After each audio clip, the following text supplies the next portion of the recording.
Au tour de Raymond, 61 ans, retraité de la mine, de prendre la parole. Vous dites que vous venez ici pour relayer les infos plus haut, c'est ça. On n'a jamais vu quelqu'un nous mépriser comme ça. La plupart des gens, il y a un dénominateur commun. Si on est dehors du matin au soir, c'est quand même bien grâce aux mesures que votre gouvernement a prises. C'est celle qui ont fait déborder le vase. Mais le vase était déjà plein. Et maintenant, le tout, c'est pas de savoir qui a fait quoi. C'est de savoir ce que vous, qui devriez nous servir, pas nous asservir, vous faites pour nous. Nous, exactement. Si on est dans la rue du matin au soir, c'est parce que vos mesures, là, qu'on entend, on a l'impression que vous descendez de la lune. Il y a personne qui a 1000 € pour changer de bagnole, même si vous en mettez 4000 dessus. Non, laissez-moi finir, vous, maintenant. Les gens qui sont là, et les gens qui se battent, ils sont à moins 30, à moins 100, à moins 50, à moins 500 tous les mois. Et depuis longtemps. S'il vous plaît, Et ça, c'est après avoir épuisé toutes les ficelles. Ça veut dire on n'emmène plus nos femmes au cinéma. On va plus au restaurant. On ne fait plus de cadeaux aux gosses. On ramène plus de fleurs à la maison. Toutes ces petites choses-là, on les a déjà supprimées depuis longtemps. On achète de la bouffe pour chiens. On nourrit nos enfants avec à cause de vous. On est au bout du rouleau, c'est pour ça qu'on est dans la rue. Et c'est la seule chose que vous devez faire remonter, c'est qu'on est au bout du rouleau. Et je voudrais juste terminer comme ça. Monsieur Macron, il a ouvert la boîte de Pandore, mais vous et lui, vous savez pas quand c'est que vous la refermerez. Méfiez-vous du peuple, vous l'avez mis dans la rue, mais vous arriverez peut-être pas à le faire rentrer dans la maison. Mettez-vous bien ça dans le crâne. Et si vous pouvez...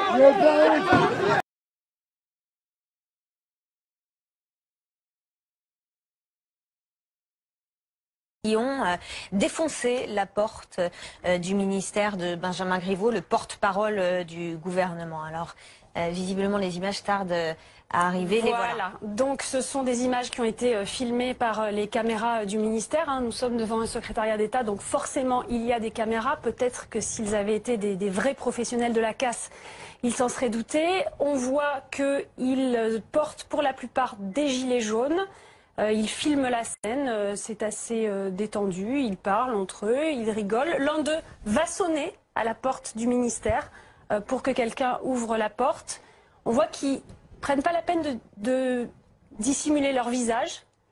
On voit qu'il va se passer quelque chose et, image incroyable, un engin de chantier qui se trouvait un peu plus loin dans la rue et qui donc est conduit par quelqu'un en gilet jaune.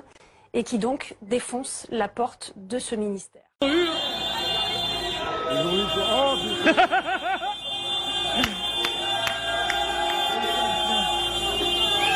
Enlève-toi, il voit rien, Mercedes.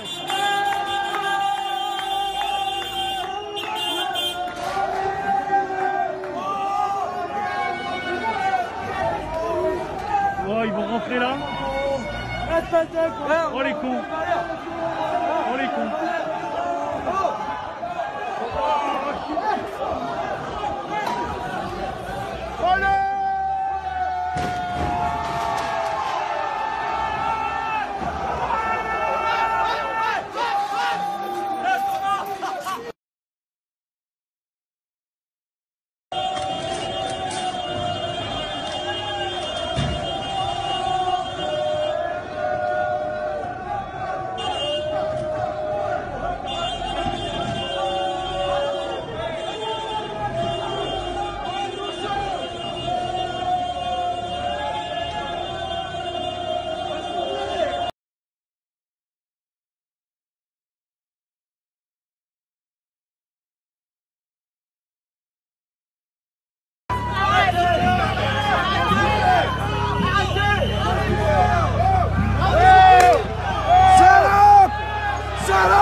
J'ai évoqué assez, je crois, les vraies causes des événements du vendredi 13 novembre dernier, qui sont les suites logiques d'un complot contre la nation française, pour rester déjà sur cette notion-là, un complot contre la nation française qui est censé s'étendre au reste de l'Union européenne, d'où le cirque tragique des migrants provoqués après le saccage des pays du Moyen-Orient par l'OTAN.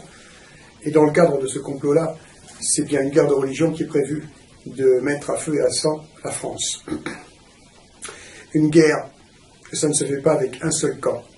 Pour provoquer une guerre, pour provoquer un chaos d'une telle ampleur entre deux religions antagonistes qui partiraient d'un point précis qui est la France, il faut qu'il y ait deux factions opposées qui s'opposent très violemment, qui est de la riposte. Ces deux factions opposées existent. C'est-à-dire que nous avons d'un côté tout ce qui correspond à la menace de la terreur islamiste, et je le répète, même si tout cela est une monstrueuse, une satanique mise en scène, les réseaux dormants islamistes existent dans toute la France. L'armement lourd de guerre dont j'ai parlé, fusils d'assaut, lance-roquettes, modèle russe, RPG-7, RPG-9, grenades à main, munitions, cantines pleines de munitions, tout cela est présent sur le sol national depuis des dizaines d'années. Depuis la chute du mur de Berlin, depuis la guerre des Balkans, depuis les autres guerres qui ont été provoquées par l'OTAN, qui ont permis que le trafic d'armes approvisionne ses réserves pour le jour du déclenchement de la guerre sainte sur le sol national. Et je dis bien, le déclenchement de la guerre sainte. Je n'ai pas dit le déclenchement du djihad, parce que c'est d'une guerre sainte dont je parle maintenant. C'est-à-dire que d'un côté, nous avons donc ce qui est prêt, dans le camp des islamistes, qui sont évidemment organisés, montés, manipulés par Gladio, par la CIA, avec Daesh qui a été monté par la CIA et financé en partie par les Qatars et l'Arabie Saoudite. Il ne faut pas se faire d'illusions, quand on est à plus de 2000 milliards de dollars en termes de budget, c'est qu'il y a des planches à billets qui tournent. Et en ce qui concerne maintenant l'autre camp qui va venir en confrontation, personne n'imagine qu'il puisse être aussi assez puissant. Et comment peut-il être puissant? Tout simplement parce qu'il est au cœur de l'armée. C'est un virus qui est au cœur de l'armée. Ce virus porte un nom. Le projet Alfie. Donc, je pense que personne n'a entendu parler de ça, à part quelques initiés, et moi par accident. Armée de libération de la France islamisée. Qu'est-ce que cela signifie? Ça veut dire que, dans l'esprit d'un très grand nombre d'officiers supérieurs et d'officiers généraux de l'armée française, en active et en retraite, il y a une idéologie forte liée à l'histoire de la France, liée aux pseudo-valeurs de la France, liée aux guerres de colonisation, liée à la tragédie de la guerre d'Algérie, liée à la trahison du général de Gaulle, liée à l'OAS, tout ce qui a été orchestré par Gladio. Eh bien, derrière cela, derrière cette idéologie de guerre sainte, il y a donc une force réelle d'un réseau dormant, extrêmement puissant, qui a une grande influence sur l'armée, ou en tout cas qui entend en avoir une grande au moment opportun. Le moment opportun, le dernier moment, dont tant de personnes parlent. Quand il s'agit d'aborder le thème de qu'est-ce qu'il faut faire, et on nous répond au dernier moment nous agirons, c'est le déclenchement de la guerre civile qui est attendu donc par cette mouvance. C'est-à-dire que d'un côté nous avons les djihadistes qui attendent le moment de la guerre sainte du djihad, et de l'autre côté, nous avons eh bien, la même chose en couleur, mais du côté chrétien-catholique. Des fondamentalistes catholiques, des patriotiques, des patriotes, dont la foi religieuse et l'idéal patriotique sont détournés, manipulés, instrumentalisés pour être l'ingrédient majeur, l'énergie majeure du chaos, puisque ce sont des manipulations d'idéaux. Alors aujourd'hui, depuis quelque temps, il y a dans le PAF, dans le paysage audiovisuel français, un certain personnage qui fait irruption, qui a fait irruption comme par hasard, quelque temps avant les attentats. Et je parle du général en retraite Didier Tauzin. Alors, je pense que pas mal de gens ont pu le voir, je crois qu'il est passé sur France 3, il est passé sur, dans des télés alternatives comme Liberté TV. Il y a pas mal de vidéos qui circulent sur Internet et qui ont une très bonne audience. Le personnage est très crédible, il a un charisme certain, il a une énergie certaine, il s'oppose en chef de guerre,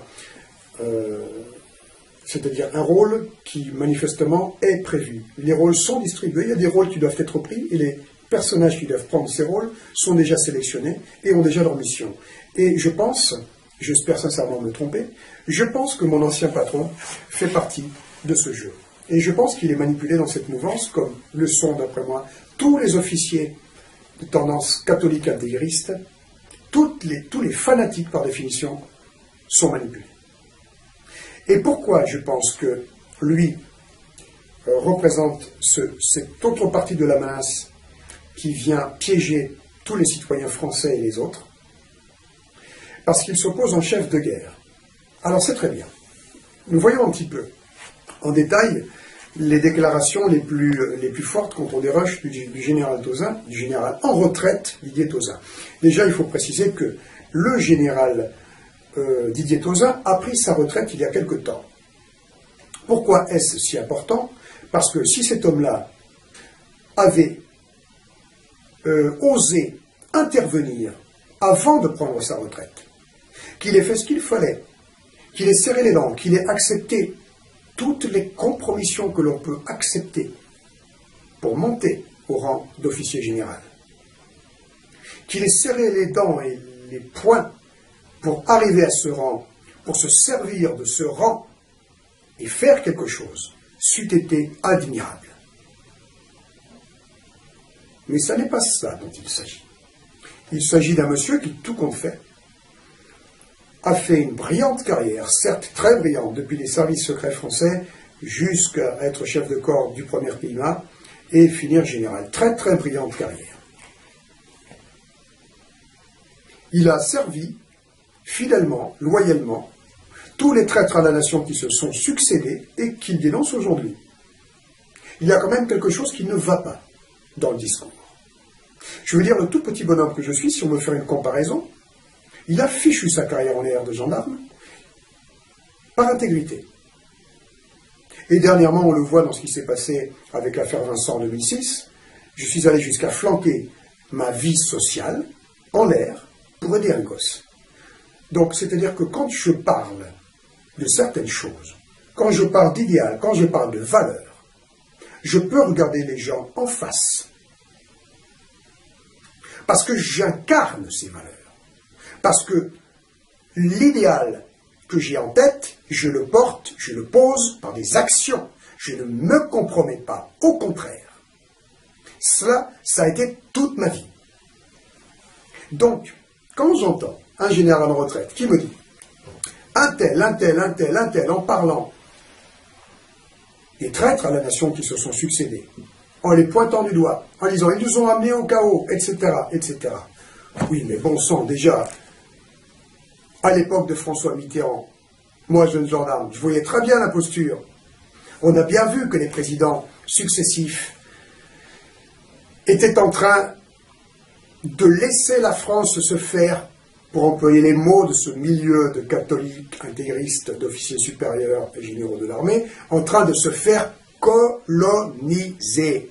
Qu'est-ce qui a permis cette colonisation, cette invasion, mais au-delà de la notion d'invasion musulmane ou d'immigrés, qu'aujourd'hui nous devrions stigmatiser et pointer du doigt. Qu'est-ce qui a permis cet état, cette configuration explosive, et fait en sorte qu'elle soit particulièrement explosive? Nos traîtres à la nation. Qui les a servis? Quelqu'un comme ce général en retraite qui est aux uns. Donc je ne comprends pas le discours. Je note encore autre chose qui me chagrine. Il l'a dit clairement, un putsch, c'est ce qui mettrait le feu aux poudres, il ne faut surtout pas un putsch. Or, c'est la seule chose qu'il aurait fallu faire. Que des officiers supérieurs et généraux, qui aient une certaine emprise, qui aient une certaine ascendance sur le reste de l'armée, organisent un putsch, fichent en l'air, que ce soit Mitterrand, Giscard, Sarkozy ou Hollande, mais c'est attendre bien loin. Donc, l'imposture du gouvernement qui nous plonge vers le chaos pour reprendre d'urgence les commandes de la nation en perdition. Cela n'a jamais été fait. Alors, je sais qu'il y a eu peut-être pas des tentatives, mais des projets de putsch. 2 contre Sarkozy. Au moins 1, à ma connaissance, contre François Hollande. Et toujours du milieu militaire, de l'armée. Et que ces projets de putsch, non pas qu'ils ont avorté, parce que le projet n'est pas allé bien loin, mais ils ont été abandonnés. Et quelles sont les mouvances secrètes, occultes qu'il y a dans l'armée qui puissent avoir une telle influence? Je parle toujours de la même chose. Parce que ces gens-là veulent la guerre sainte. Et c'est ça qu'il faut que vous compreniez, que vous vous mettiez dans la tête, que vous preniez conscience de la réelle menace de cette configuration sur laquelle nous, 63 millions d'individus, nous sommes assis. Tout est prêt pour cette guerre sainte, et c'est peut-être même plus du côté de ces mouvances paramilitaires ou assimilées, de catho-intégristes, fanatiques, qui voient leur foi religieuse totalement manipulée et détournée, qui représentent la plus grande menace à l'heure actuelle sur le territoire national. Moi, en tout cas, c'est ce que je redoute le plus. Je vais vous donner un autre exemple.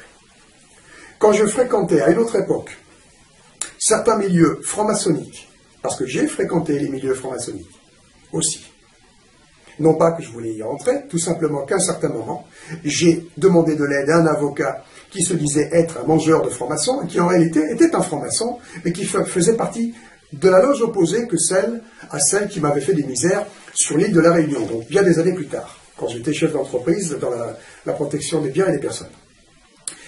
Eh bien, cet avocat qui était censé m'aider à me sortir d'une toute première machination judiciaire qui m'avait coûté mon entreprise à l'époque, s'intéressait à mon personnage lui aussi, à mon passé, et m'a fait rencontrer tout un tas de personnes très intéressantes, donc là encore, notamment des gens qui faisaient partie des services secrets du SAC, pour être précis, des barbouzes, et à une réunion, une petite réunion plus ou moins informelle, organisée par cet avocat qui a une certaine renommée et qui est une sinistre ordure de Nice, qui fait partie du barreau de Nice, m'a présenté un officier, un lieutenant-colonel qui venait de passer en retraite, si je me rappelle bien, pilote de chasse.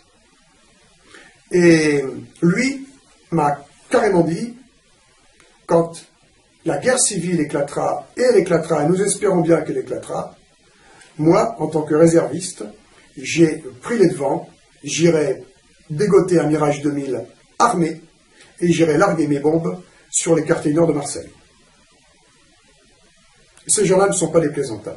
Ce ne sont pas des petits mythos qui vont tous les soirs faire les piliers de bar au bar du coin, au bar PMU du coin.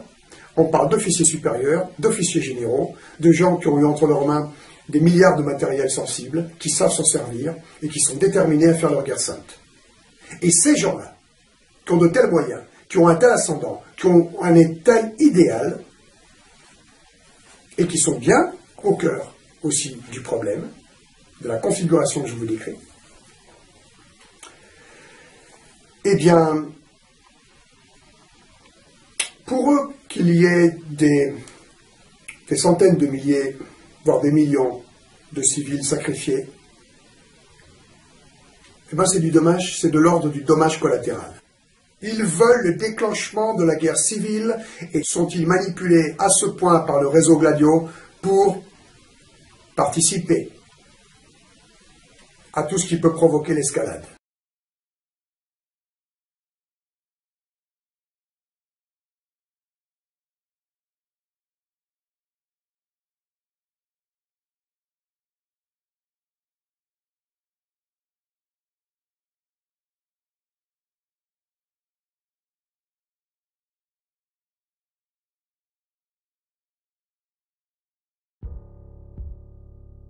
Le contrôle des Rothschild.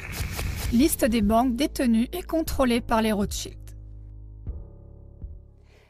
De plus en plus de gens commencent à comprendre que 99% de la population mondiale est contrôlée par une élite du pourcentage restant. Mais qui contrôle cette élite de 1%? S'agit-il d'une simple théorie de conspiration qui attribue ce rôle à la famille Rothschild? En effet, la famille Rothschild semble littéralement tout dominer, même l'élite du 1%. Examinons donc cette affirmation à la lumière de la liste suivante. Cette liste du moins devrait être irréfutable. Elle n'énumère que les banques détenues et contrôlées par les Rothschild. Attachez vos ceintures. C'est parti.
À la lumière de ces faits, on peut au moins comprendre l'affirmation selon laquelle, en coulisses, la dynastie Rothschild est sans aucun doute la famille la plus puissante de la Terre.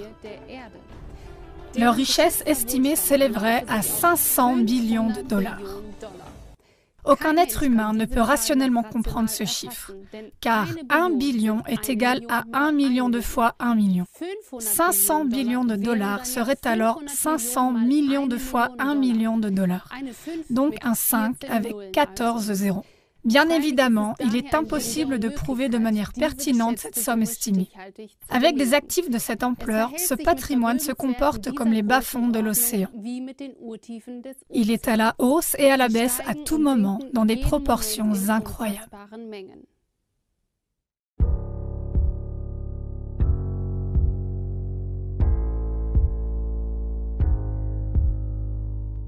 La Federal Reserve Bank et l'Internal Revenue Service, IRS.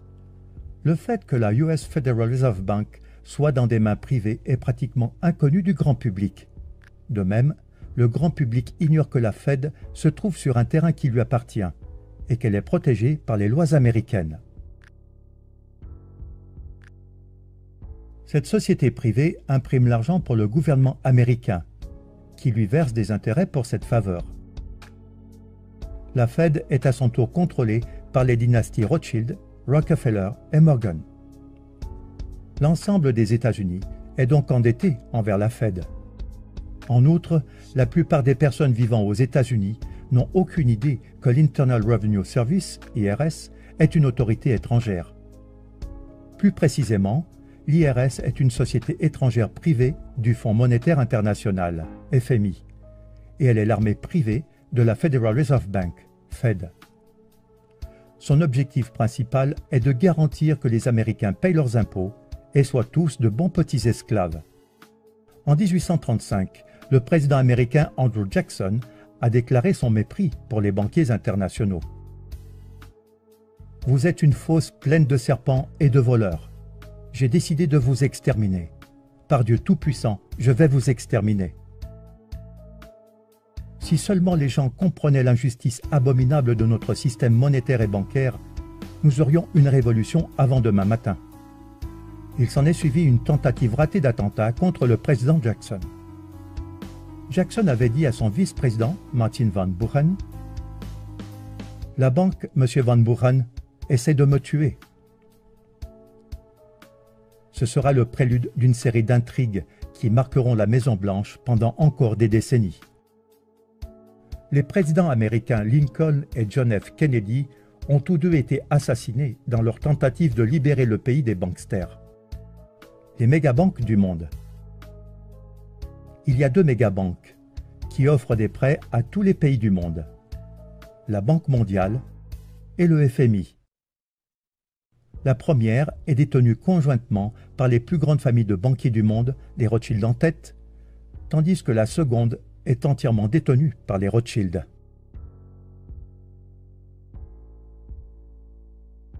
Ces deux mégabanques offrent des prêts aux pays en voie de développement et utilisent leur taux d'intérêt presque impossible à rembourser pour s'emparer de la prospérité réelle, les terres et les métaux précieux. Mais ce n'est pas tout.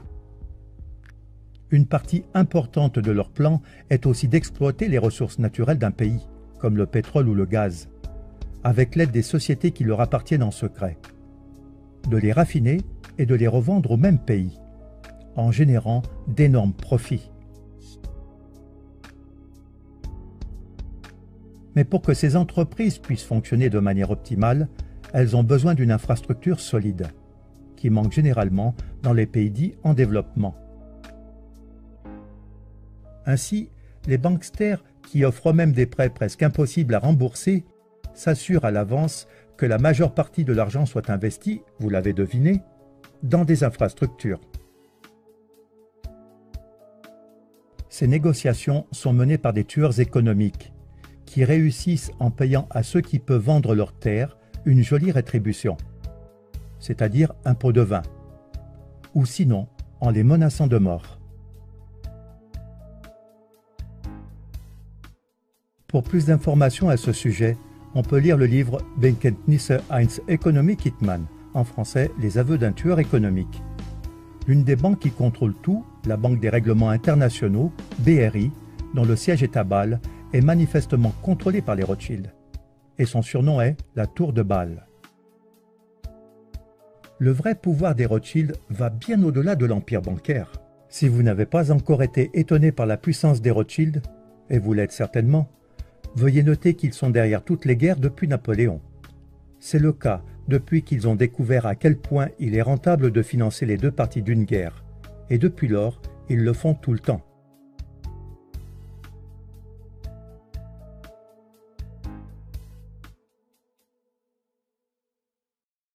En 1849, Gutle Schnapper, épouse de Mayer Amschel Rothschild, « Si mes fils ne voulaient pas de guerre, il n'y en aurait pas. »